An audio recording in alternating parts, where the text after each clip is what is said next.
Hello दोस्तों, तो एक बार फिर से स्वागत है आपका मेरे नए व्लॉग में। और अभी देखिए मैं अपने फार्म पे आया हुआ हूँ।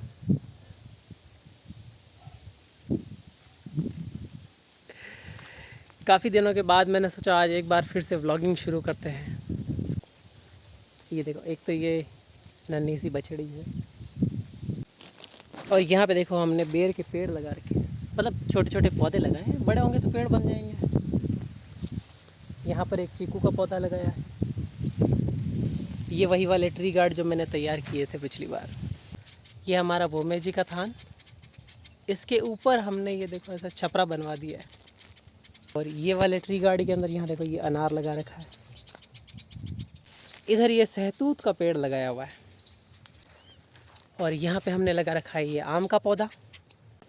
और यहाँ पे हमने ये लगा रखा है इमली का पौधा।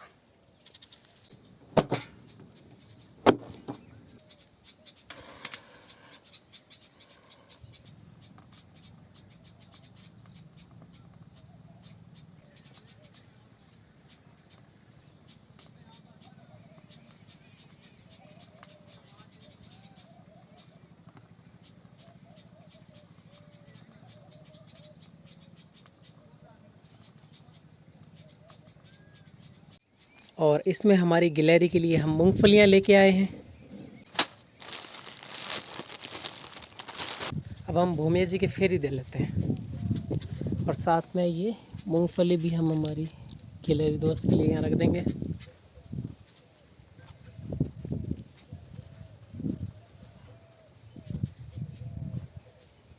आज हमें इन पौधों में पानी भी डालना है, तो हम चल के बाल्टी भर के पानी ले आते हैं इनमें पौधों में डालने के लिए।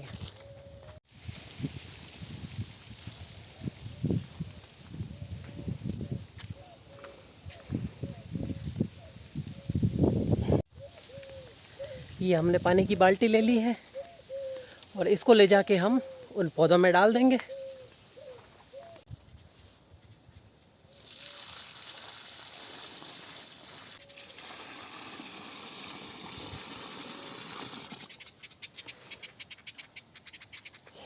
ये पक्षी बहुत ज़ोर ज़ोर से बोल रहे हैं।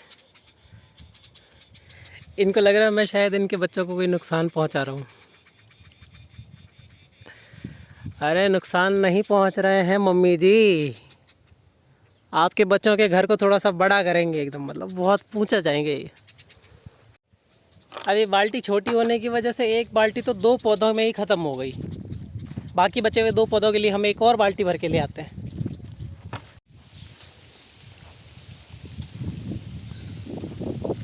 ये ड्रम भर के इन्होंने बहुत अच्छा किया। हमने यहाँ पे जो जिन लोगों को अब की बार हमने खेत दिया है तो बहुत अच्छे लोग हैं,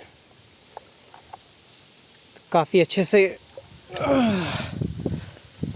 से इस खेत को संभाल के रखा हुआ है। अब देखो नेचर के आगे किसी की नहीं चलती है। पानी भर गया जिसकी वजह से फसलों में थोड़ी खराबी आई है, लेकिन अपनी तरफ से मेहनत पूरी कर रहे हैं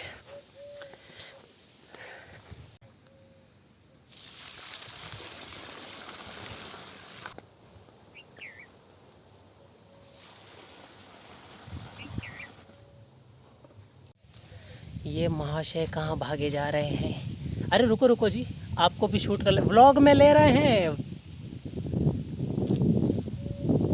ये जो दोस्तों ये बेर का पेड़ है, ये पहले यहाँ पर था, लेकिन पता ही नहीं था मुझे कि ये किस चीज़ का पेड़ है। क्योंकि ये जो देख रहे हो आप, सिर्फ ये खड़ा था बस, वो भी सूखा सा, बिल्कुल एकदम ऐसा मोटा सा। इन्होंने पता नहीं नए ये जो खेत में आए हुए हैं, इन्होंने पता नहीं क्या किया है, एकदम देखो हरा भरा हो गया कैसे। अब इस पर जब बेर लगेंगे तो मीठे मीठे बेर खाएंगे फिर। और इस बेर के पेड़ के ठीक पास में यहाँ पर ये गुंदी है और इसके ऊपर गुंदे लगते हैं। ये भी पहले सूखा हुआ था, लेकिन इन्होंने इतनी अच्छी से इसकी केयर की है कि ये वापस देखो पूरा कैसे हरा भरा हो गया है।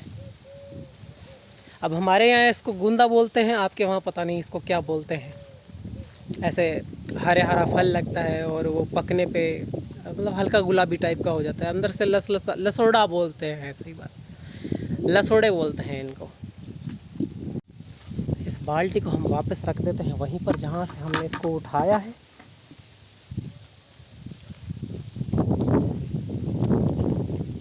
और एक और बहुत ही बढ़िया काम इन्होंने किया है, यहाँ पर एक मटकी लगाकर आते जाते मैं पानी पीता रहता हूँ इसमें से। सब पीने से पहले हमेशा देख लेना चाहिए कि अंदर कोई कचरा वगैरह तो नहीं है।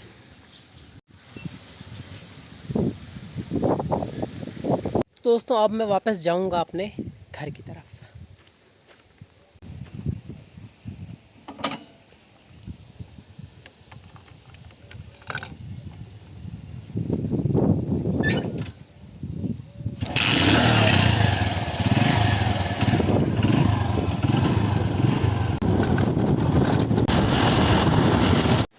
तो दोस्तों खेत से वापस आने के बाद में अब हम खाना खा लेते हैं। खाने में देखते हैं क्या है। ये देखो जी, दाल बाटी बनी हुई है, चूरमा बना हुआ है, बाटी बनी हुई है।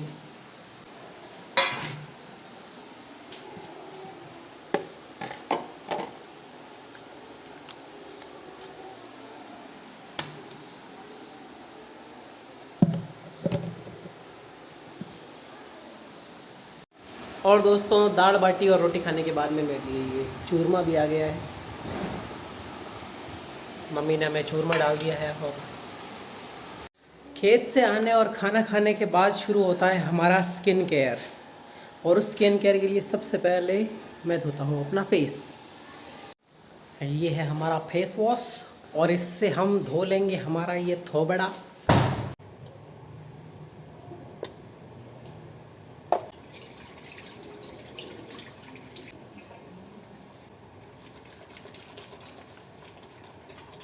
ऐसे खाली ऐसे नहीं करना होता है कि बस लगाया और वापस धो लिया, अच्छे से रगड़ रगड़ के करना होता है। ऐसे सब सीख गया मैं धीरे धीरे।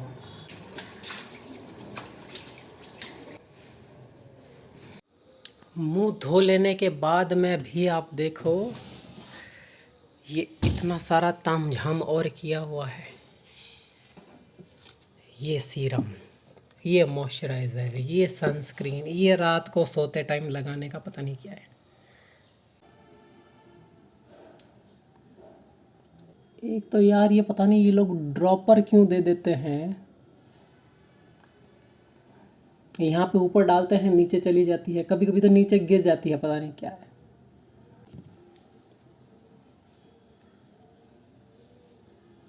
थोड़ा पंखा चला लेते हैं ताकि जो लगाया है वो थोड़ा सूख जाए पहले। पीछे मेरी और श्रीमती जी की हैप्पीली मैरिड वाली तस्वीरें लगी हुई है। सीरम के अच्छे से अब्जॉर्ब हो जाने के बाद में समय आता है ये मॉइस्चराइज़र लगाने का।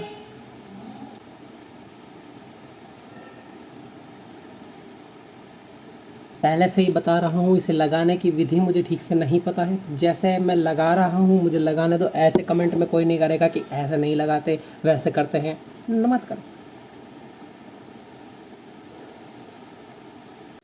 और यहाँ पर देखिए मम्मी ने मेरे लिए पपीता काट कर रखा हुआ है, तो अब मैं ये पपीता खा लेता हूँ। तो दोस्तों शाम की चाय का वक्त हो गया है और मेरे पास में मेरे हाथ में आ गई है चाय। अभी हमारी सिस्टर ने बनाई है और साथ में है ये बिस्किट। मैं जल्दी से चाय पी लेता हूँ। अभी अपने कमरे में बैठा बैठा मैं आराम से रीलें सरका रहा था, इतने में नीचे से मम्मी की आवाज़ आती है और वो कहती है बेटा ये ऊपर वाला कूलर नहीं चल रहा, जाके देखो क्यों नहीं चल रहा। चलिए देखते हैं क्यों नहीं चल रहा। चलिए तो फिर सबसे पहले हम इसको एक बार लगा के देख लेते हैं, क्या पता मम्मी को भ्रम हुआ हो कि ये कूलर नहीं चल रहा है। एक बार हम खुद लगा कर देखेंगे इसको।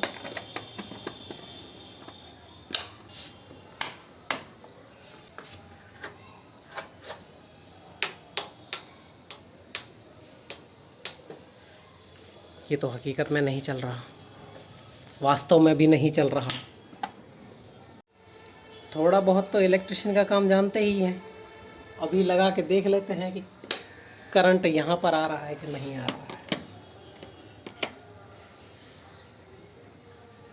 लीजिए जी, यहाँ तो करंट आ रहा है।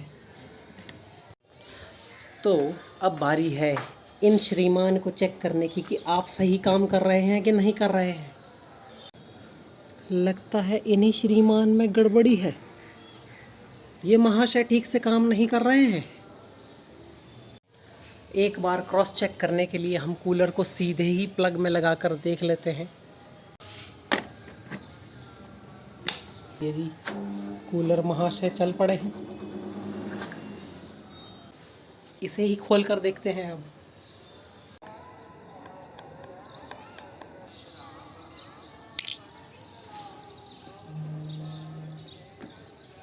अरे चप्पल कहाँ गिर गई, इसको खोल के देखते हैं।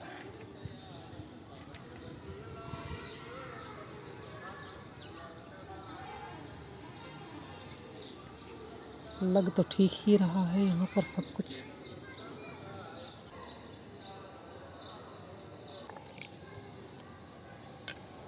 अरे मिल गई समस्या।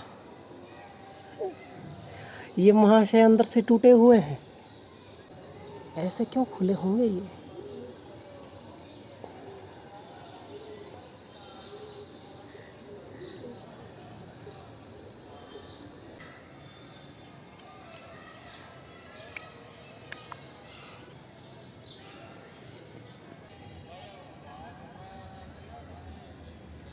अब एक बार फिर इन महाशय की जांच करके देख लेते हैं कि क्या अब ये काम कर रहे हैं। क्योंकि अगर अभी भी नहीं काम कर रहे हैं तो फिर हमारी सारी मेहनत व्यर्थ हो जाएगी और फिर अनर्थ हो जाएगा।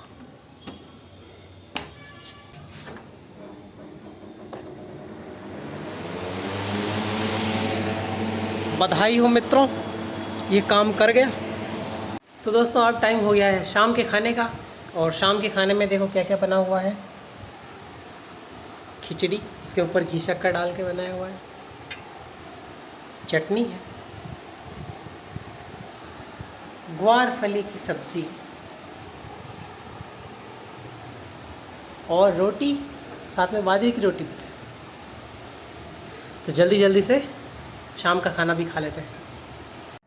दोस्तों मैं अभी बैठे बैठे अपना YouTube चैनल देख रहा था और उसमें मैंने काफ़ी सारी पुरानी वीडियोस देखी और उसमें मैंने अपनी सबसे पुरानी वाली वीडियो देखी जब मैंने पहली बार जुलाई 2020 में एक व्लॉग बनाया था। उसके बाद मैंने बहुत समय तक व्लॉग नहीं बनाया था, लेकिन पहला वो जो मैंने व्लॉग बनाया बहुत मन से मैंने शूट किया था, बहुत मन से मैंने उसकी एडिटिंग की थी। मुझे ऐसा लगता है कि मैंने बहुत अच्छा काम, उस टाइम को देखते हुए मैंने बहुत अच्छा काम किया उसके अंदर।